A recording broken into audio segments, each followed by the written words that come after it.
This, of course, is the second day of the ACEK conference, annual conference that is underway in Kisumu. These are 3 days conference that kickstarted yesterday, today being the second day, and it's scheduled to last till tomorrow. And yesterday, being the first day, so there's quite a number of issues emerged, and one of them being the financing of various projects where the county government and the national government and various financiers actually were challenged actually to be ready and set aside funding for key projects to avoid their stalling. And of course, such conversations continue. As you can see behind me here, of course, where I'm starting right now, this is the registration point, but then the delegates, rather consulting engineers participating in this conference, continue to stream in today, actually, even as the discussions continue to go on there in the conference hall there. And today, some of the issues that have been earmarked or scheduled to be discussed throughout the deliberations here, we are talking about engineering practice and education. And concerning that, you understand that there have been questions over the professionalism, rather qualifications of certain individuals that are masquerading as engineers, and of course that issue will feature there prominently. And again, the issue of water, sanitation and irrigation, that is another issue that is going to be deliberated upon, and in addition to environment and climate change. Talking about environment and climate change, Brian, we do know that we are currently facing a crisis, so to speak, as a country, where about 4 million Kenyans are facing hunger and acute shortage of food. And these are happening in at least 23 counties. And of course, there have been efforts by both the government and the national and county governments to alleviate such situation. And just on that note, I'm going to engage Professor Lawrence Gumbo here, who is actually agricultural engineer, to help us understand the nexus between environment, climate change, and engineering. So what is it that the engineering profession probably can do to chip in and alleviate the situation? Professor, welcome, and this is KBC Live. We are live on KBC. And just starting us off, can you create for us a nexus between climate change, environment, and the engineering practice? If you can just stand here and face into the camera. Well, engineering is about doing things, making things in society. And it is about, for instance, today you said we are going to discuss about water and irrigation. Sure. So it is about bringing the water to irrigate land, to produce crops, and also to bring water to produce animals. And of course, you know that the animal production and crop production is what is called agriculture. And agriculture is then what alleviates hunger and so on, because we get food, feed and fiber from agriculture. And when we do this, we may have negative effects on the environment, how we abstract the water, how we transport the water, and how we apply the water. You would, for instance, have known that some irrigation schemes which use flood irrigation contribute towards malaria. Yeah, because mosquitoes breed there. So how do you mitigate this? There are engineering ways of mitigating that. And therefore, there's a nexus between engineering, the environment, and climate change. Climate change make it difficult for us to get rainfall, for instance. So what do we do when it is changing and we don't have rainfall? The obvious thing to do is to irrigate. Get water from somewhere and apply there.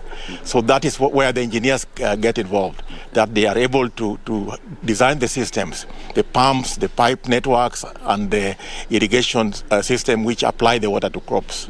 Yeah. Well, a point in case regarding irrigation. Yes. Here in Kisumu, we're talking about the Ahero irrigation scheme, and we can understand that the major crop that is produced there is rice, and it appears that it emerges that rice is the third most consumed cereal in the country. And I don't know if from where you sit, you are a member of the Kisumu City Board, and from your profession as an agriculture engineer, do you feel that Ahero is actually living to its potential, or rather producing enough for the country? Okay, if you can have the historical perspective, Ahero scheme was started as a pilot scheme. It was a small scheme towards a bigger scheme.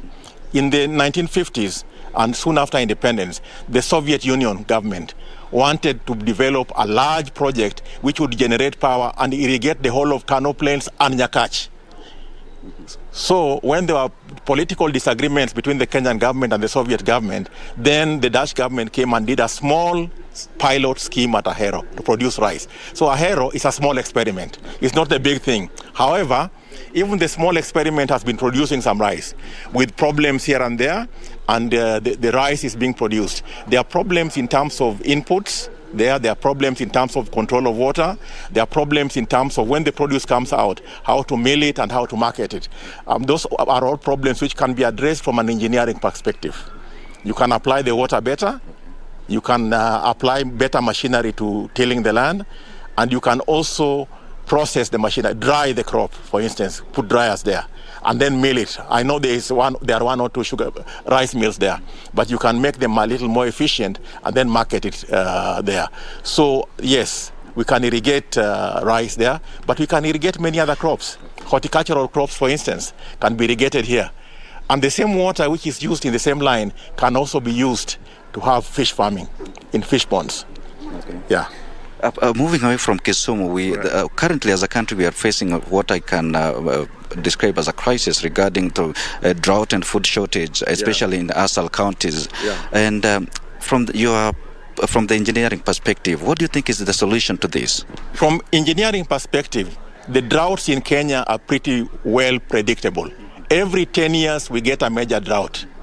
Every 5 years a minor drought. It's known that is going to come. Therefore, we should plan for it accordingly. And Kenya having the water resources near it, we should go to massive irrigation. Look, there is no rainfall in Egypt. There has not been any rainfall in Egypt recently, but they're exporting food. Why? They irrigate. Yeah. So when the rains fail, this should not be a problem. The engineers can come and design irrigation systems, develop them so that we continuously have food. For God's sake, there are droughts in America also. They never have food shortages.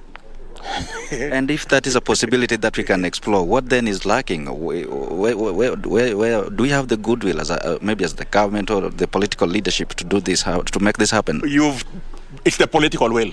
Yeah. If we had the political will, we could do it. Yeah, that's what's lacking. Yeah. Because we have the engineers, we have the expertise, we even have the funds, and we have the water resources. So what is lacking to me is the political will. And this is ACEK, Association of Consulting Engineers, and I believe as an Association of Consulting Engineers, one of your mandate is probably to advise the government, or rather to approach the government and tell them what should be done, and to tell the government what should be done and how that can be done. As ACEK, have you probably approached the relevant ministry to explain to them how this should be done and what's their response? We have engagement with government all the time, and in fact, even this, we are engaging with the county government of Kisumu and other governments. And we have participants here from various government departments. We engage with them, we talk to them, we give them our opinions. And tomorrow, we are going to have our resolutions on what we think government should do. And we'll pass it on to government to see how we can alleviate the situation. Yeah. Fine, thank you so much. We'll get more time to engage you on other issues, but then we're just going to end this here for the meantime. But I'll come back to you later on and engage you more. Thank you very much for having me, and I'm always available. Okay, thank you, sir. O'Brien, that is Professor Lawrence Gumbe talking to us about water, irrigation, and sanitation. Of course, he says that the drought situation being experienced in the country, that is something that is manageable, something that can be alleviated, but it can only happen when the relevant authorities and, of course, the engineers who have the knowledge to do this, if they come together and make this happen. While this is a conversation that continues here, like I've mentioned, it is not ending today. It will continue all through tomorrow, and quite a number of other subtopics have been scheduled to be discussed in the process, and of course we'll take note of every remark there and inform our viewers promptly. Back to you, O'Brien.